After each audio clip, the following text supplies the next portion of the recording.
Yeah, hello everyone. So yeah, we're gonna be finishing part 3 of Oversimplified's second Punic War. So yeah, I think it was around here we stopped yesterday.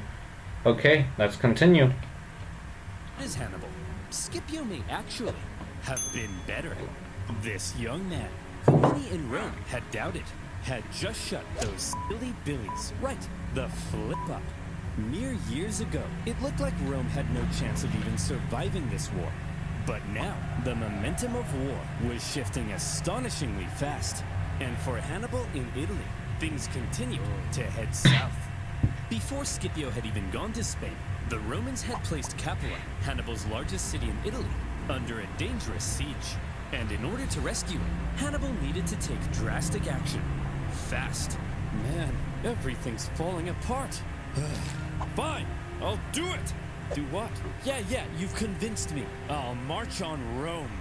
Hannibal, that conversation was 5 years ago. It's too late. No one's trying to convince you to march on Rome. I said I'll do it! Quit nagging me! Hannibal, he's right. It's already too late. Maybe, sure, you may not have been equipped to undergo a risky siege, but that even if you weren't equipped, at that time, 5 years ago, it was the perfect opportunity to make Rome surrender once and for all. Now it's too late, the tides have turned. Hannibal finally marched on Rome, hoping it might draw the Romans away from Capua. The Romans saw Hannibal approaching their city, and they freaked the hell out. Hannibal is said to have closely approached the city walls, inspecting the defenses, as the Romans inside quivered in their togas. However, Hannibal probably knew he had no chance of taking the city. The whole thing was a feint, and Hannibal soon left. The Romans famously coined the phrase, Hannibal is at the gates, to describe a moment of crisis or severe desperation. But for accuracy's sake, the phrase should probably be, Hannibal is at the gates. But don't worry, it's just a feint to draw the Romans away from Capua. And it didn't even work, because the Romans stayed at Capua, and the Capuans misunderstood and thought Hannibal had abandoned them. And so, they surrendered the city.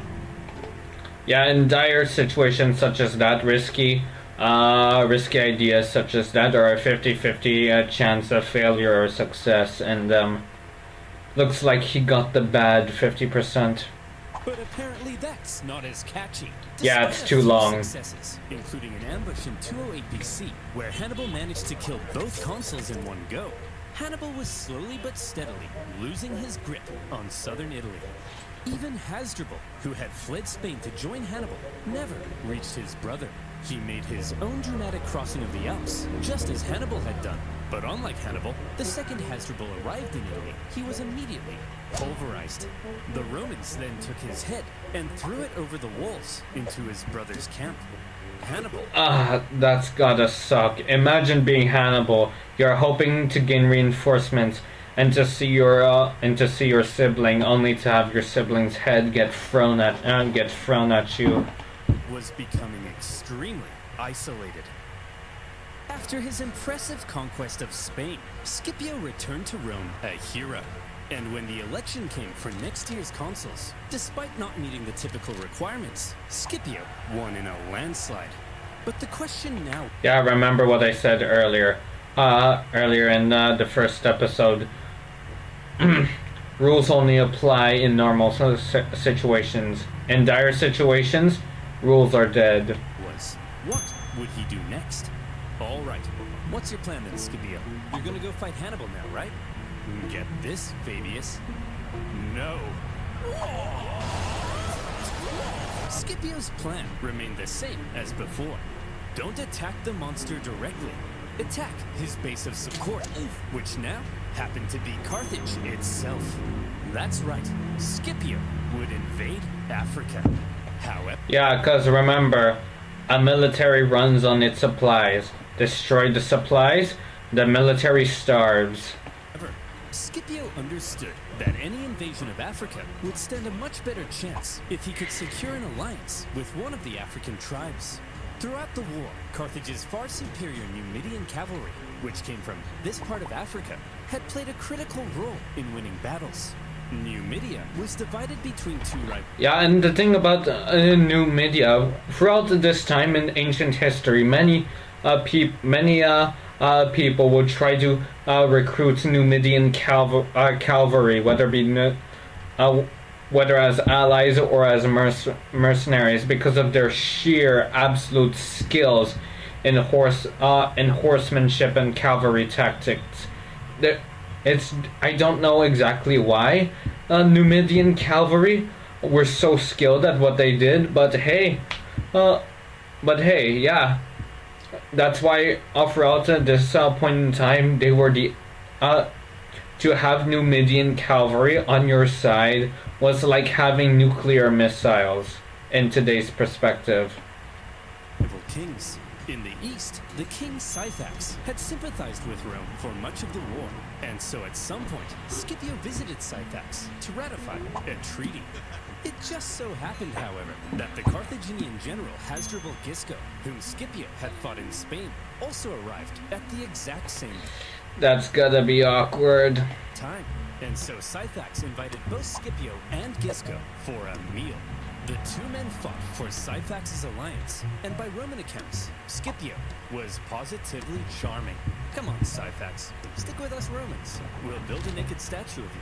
Very enticing. If you join our side, Syphax, we'll give you a 2% discount on figs. You like figs, don't you? But not really. I don't think I've tried figs before. Maybe I have, and I just don't remember. Syphax, check this out. Wow! Hey, Syphax, check this out. Did he just defecate? I believe he did. Well, Scipio, you clearly are the most charming man in the Mediterranean. My alliance is... Syphax, I'll let you marry my extremely hot daughter. Yours! Humana, humana. Yeah, boys will be boys, am I right? You can't blame the guy. Able to compete with Syphax's libido, Scipio instead made contact with Syphax's rival, the other Numidian king, Massinissa, who was a longtime ally of Carthage. Scipio told Massinissa, if you join the Romans, I'll help you defeat Syphax and become the ultimate Numidian king. And so Massinissa was now on Team Rome. Good job, Scipio.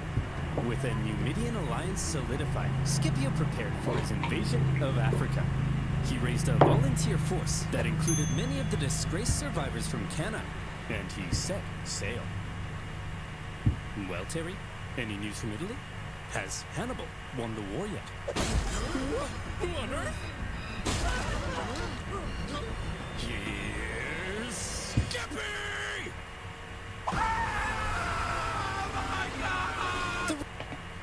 Nice. Oh, come on.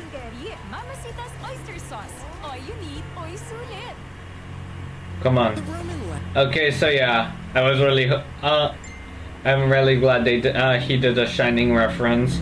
Apart from the Aliens franchise, The Shining was actually one of the first 10 horror movies I ever watched when I was young. So yeah, and it's still pretty good. At first, it was when I watched it, I thought it was scary, but I couldn't really understand what was going on. But after rewatching it a couple times, I now really understood what was going on. So yeah, I also watched the sequel, Doctor Sleep, or whatever the title was. It's been I think two or 3 years since I watched it, but I do consider it a good movie, at least a 3-star, if not a 3.5. Landing sent a clear message to the Carthaginians. You don't invade us. No. But I wouldn't really call it horror. It's more of a surrealistic movie. We invade you. For the first time in the war, the Carthaginian homeland was under threat, and the Carthaginians needed to defeat Scipio at all costs. They gathered a huge army led by Hasdrubal Gisco with allied Numidians led by Syphax, and they ordered them to get Scipio the hell off their continent. Sources say at this point, Scipio was severely outnumbered. Scipio? That army's huge! There's no way we can beat off all these men! How are we gonna beat off all these men? vigorously. And while maintaining eye contact. As always, Scipio had a plan to deal with the larger enemy force. It just so happened that Syphax was offering to try and broker peace between the Romans and the Carthaginians. And Scipio smelled an opportunity. He sent a Roman envoy to Syphax's camp. And when they got there, Syphax was like, "Hey guys, welcome to the enemy camp. Just before we begin negotiations, a small safety demonstration. As you can see, our huts are made of grass and reeds. Very flammable. If there was even a single spark, this whole place would become a raging inferno, and all my men would burn alive." Oh, I see. They're gonna burn it. Burn the camp. Very interesting. The Roman troops then reported back to Scipio about the Numidian camp, its construction, and most importantly, its flammability. Then, the following night, as the sun was setting over the beautiful African plains, and the Carthaginians got all comfy in their beds, they began to gently dream of Carthaginian figs and child sacrifice. Good night, Carthaginians. Good night, Syphax and Isco. Good evening, Scipio. In the night, shadowy Roman figures approached the knew Numidian it. camp. As the Numidians lay in their beds, Scipio executed his plan. The camp erupted into flames. With the flammable wooden huts, the fires spread terrifyingly fast. Men were burned in their beds. Those who awoke in a panic, believing the fire to have been some kind of terrible accident, rushed to the exits without their weapons and armor. Those who saw the fire from the Carthaginian camp also rushed I think we all know where this goes. out unarmed. And when they got there he was. Scipio, the Romans, and their steel.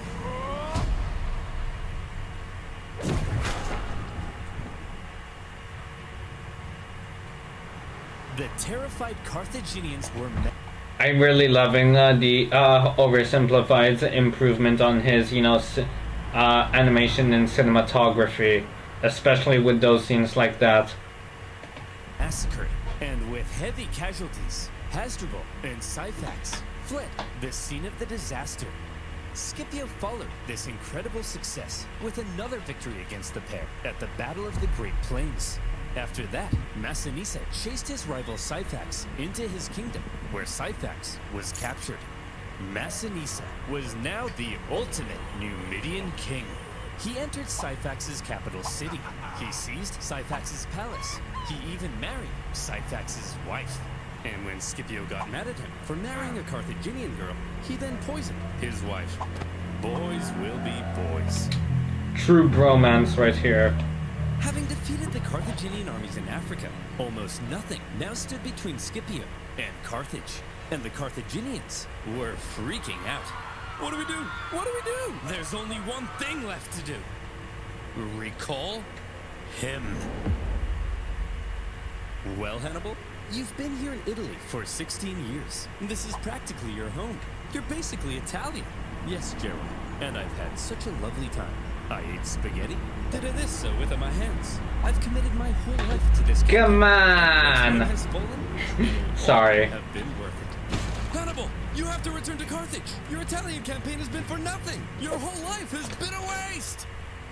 No! Imagine being Hannibal in this moment. You left Carthage when you were 9. You probably barely even recognize your own homeland. The kingdom he had built in Spain with his father? Gone. And now his Italian campaign, his vengeance. Was it really all for nothing? I'd be shouting and crying every single day if that were me.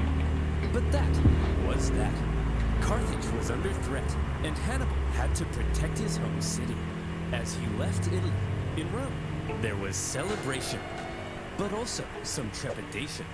Now, Scipio would have to face Hannibal in Africa, where Hannibal would have home advantage. While Hannibal was on his way, the Carthaginians stalled for time and approached Scipio for peace talks. Hey, look, we never meant to start an all-out 2-decade-long war, but you did.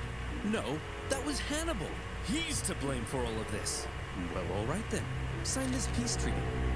Oh, Okay, let me just get my signature right. He's here. Number one Come on. Stick Tocino, made from 100% young pork. Yes! Oh, look who's here, you bald prick! You're so dead now, Skippy. Don't call me that! After Carthage proposed peace, only to then go back on it, the normally merciful Scipio was enraged. He began refusing to accept town's surrender, and instead began burning everything to the ground, selling everyone into slavery. Hannibal, he's burning our... Yeah, the thing with the Romans, if you agreed to their terms, they'll treat you relatively fairly. But if you go back on those terms, then yeah, expect a bloodbath. Towns, go stop him! Guys, he's obviously trying to lure me out there to fight on those flat plains, where his Numidian cavalry will give him the advantage. It's a trick. Well, it's working. Go and fight him. It's obviously a trap, and we're falling for it. Go and fight him. Hannibal set out to meet Scipio in the western plains. And here came Scipio's final test. Finally, the teacher would face the student, the two greatest generals of all time, in one last, decisive battle. Would Hannibal's genius still shine through? Or would Scipio prove that he had surpassed the master? Before battle, the two great generals rode out from their camps and met in person for the first time. Hannibal, I'm a huge fan. I thought you'd have more hair, and I thought you'd have more eyes. Touché. They then had a conversation, which I'll paraphrase. Hannibal said, at the start of this war, I had great fortune in Italy.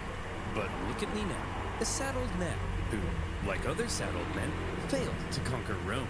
Your fortune can change rapidly, Scipio. You should consider negotiating a peace rather than risking it all in one last fight against me. Very eloquently put. Scipio then replied, Q! Negotiate? Negotiate what? I took Spain. I'm about to burn your pathetic city to the ground. What could you offer me in negotiations? I already... Yeah, Hannibal. Carthage doesn't really have any leverage where they can negotiate a peace. Sure, they've inflicted lots of casualties, but Rome has already claimed Spain and retook the homeland. So, not to mention they already wiped out Syracuse and every other island that was owned by Carthage. So yeah, Carthage doesn't really have a lot of leverage they can, bring to the negotiating table.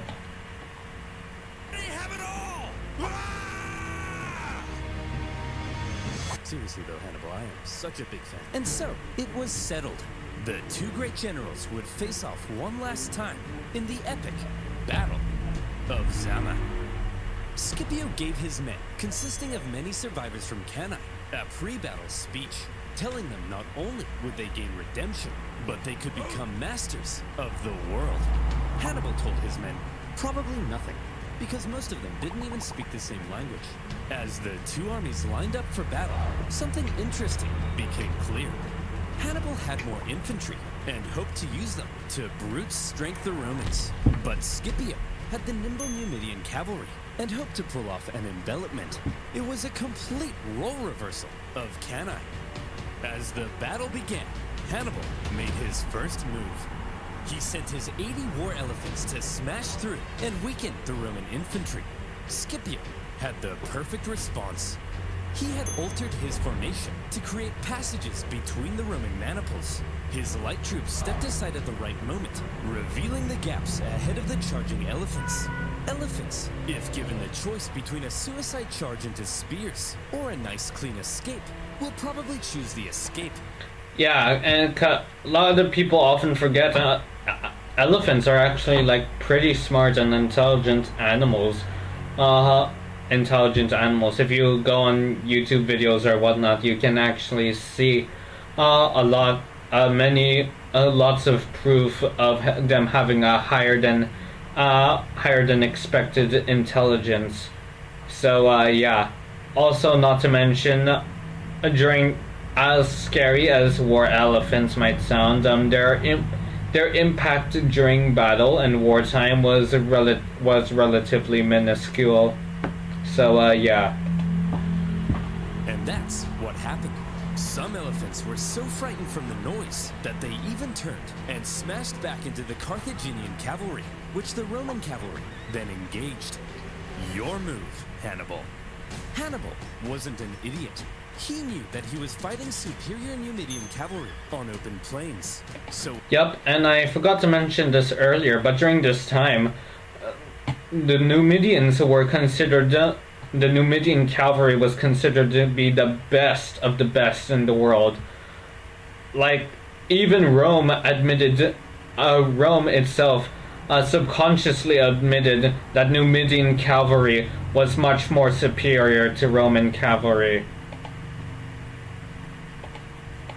when his weaker cavalry ended up being routed from the battlefield, he probably wasn't surprised and hoped the Roman cavalry would be lured as far from the battlefield as possible, because his infantry needed time to do a clever little job. Hannibal had the numerical advantage, and he had positioned his army in 3 lines. The weaker troops were at the front, while his best men, the army that had been with him in Italy, were in the rear. As the Romans smashed into the weaker front lines, they managed to cut through them, but suffered losses and exhaustion in doing so. The same with Hannibal's second line, so that by the time the Romans reached Hannibal's superior third line, the 2 sides may have now been about equal in number. But the exhausted Romans had just fought an entire battle to get there, while the remaining Carthaginians were fresh and rich. Yup, although none of these guys are tough, they're already super tired, and some are probably wounded. Their only hope is to hold out long enough for the Numidian cavalry to arrive. Ready to go. Hannibal was still a genius. And this is where the final race began. Could Hannibal's stronger infantry finish off the Romans before the Roman cavalry returned from their pursuit? Who would be quicker, the Carthaginian infantry or the Roman cavalry? The answer: the cavalry. They had called off their pursuit just in time to turn around and hit Hannibal from the rear. And that was the deciding move. As the sandwiched Carthaginians were hacked to pieces, Hannibal knew he had lost, and he escaped the battlefield. It was a battle that some historians say was well fought on both sides. Both showed their genius, but fortune fell in the favor of Scipio. With just a few thousand Roman casualties compared to 40,000 Carthaginians, Scipio had won. Come on. I'm lactose intolerant. Hannibal advised the Carthaginian Senate that it was time to surrender. 17 years of war, finally over. The terms Rome placed on Carthage were harsh. They lost territory and were prohibited from starting any more wars with anyone without Rome's explicit permission. Carthage basically became a weak Roman client state. Yeah, and if I remember correctly, though I could be wrong, correct me if I'm wrong, Carthage was also not really allowed to defend itself either without Rome's permission, which helped lead to Carthage's inevitable downfall. And what of these 2 military geniuses? Well, Scipio returned to Rome triumphant. For his victory in Africa, he was given the title Scipio Africanus. He had delivered Rome from an existential threat, and so, from here on out, he was primed to dominate Roman politics. He was even offered to become consul for life, but he humbly refused. Politics being what it is, however, jealousy eventually grew. Scipio and his family ended up battling accusations of corruption, and Scipio possibly Yeah, as frustrating as this is, there is one lesson in politics that people often forget or ignore or don't know about at all. It's that politics isn't personal. Betraying your comrades, friends, family, and whatnot is okay if it gave you more power. And accusing a war hero of corruption meant rising through the ranks, then so be it. So yeah, as frustrating as it is, that's just how politics works, okay?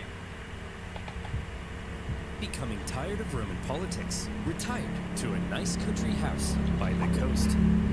Hannibal also took a leading role in Carthaginian politics after the war, but again, due to jealousy, factionalism, and a possibility of arrest by the Romans, he eventually entered exile.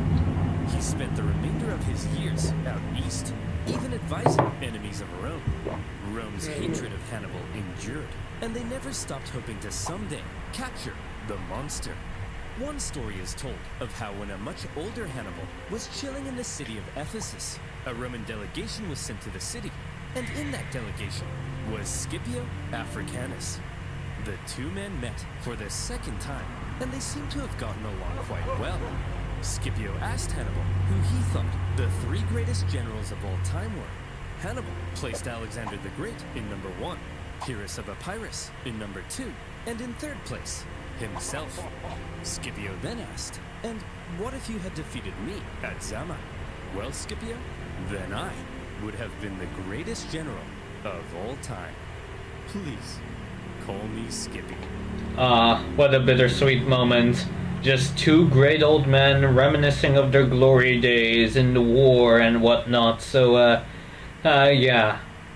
It's quite bittersweet, if you really think about it. Eventually, around 183 BC, Hannibal, now in his 60s, came under threat of Roman capture. After a long life, he chose to take some poison. According to Livy, his last words: "Let us now relieve the Romans of the anxiety they have so long experienced, since they think it tries their patience too much to wait for an old man's death." And how would Livy would have known what Hannibal's last words were? We don't know. When it comes to ancient historical texts, we have to consider the sources. Who's writing it? What are their biases? Where are they from? Who do they hate? What and whatnot? So it's possible that either none of this is true, or it is true and it's just a bit exaggerated for, dramatic flair and whatnot. But, when it comes to this, I'm willing to believe it's true. Wow, Hannibal. What a Even if it may not. dignified end. Ew. Gross. And there you have it. The Second Punic War. Finally done.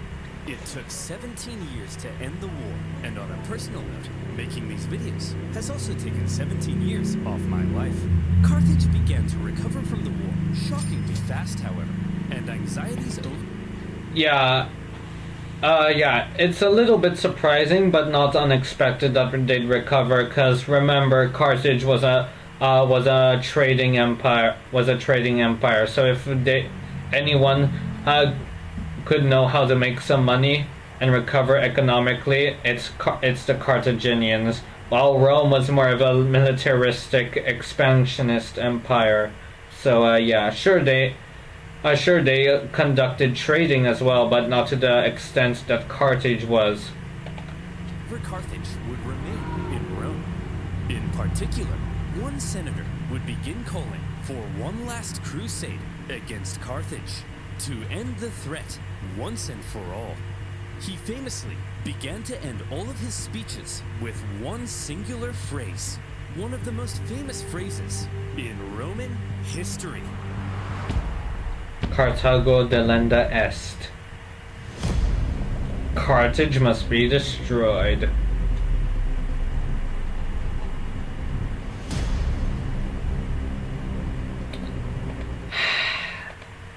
As much as we all want to say, come on, oversimplify, don't make us wait too long. Although, yes, I want him to do so, but it's understandable why he takes so long to upload a video. Because not only does he have to do research, he also has to write the script, and also do the drawings and animation. So, as much as we like for him to upload it faster, it's understandable why he can't, and in the end, it's all worth the wait. So, yeah. That's all I really have to say. I really enjoyed his series on the second Punic War. On the Punic Wars, I loved it. So, yeah. I don't really have anything else to say, really. I've already given most of my input. So, yeah. You know the drill. Like, subscribe. Links down below to my Facebook page and to the OG video on Oversimplified. Go check him out. He's amazing. He deserves the subscribers. But don't please also subscribe to me as well. Anyway, that's all for tonight. I'll see you guys next time. Bye!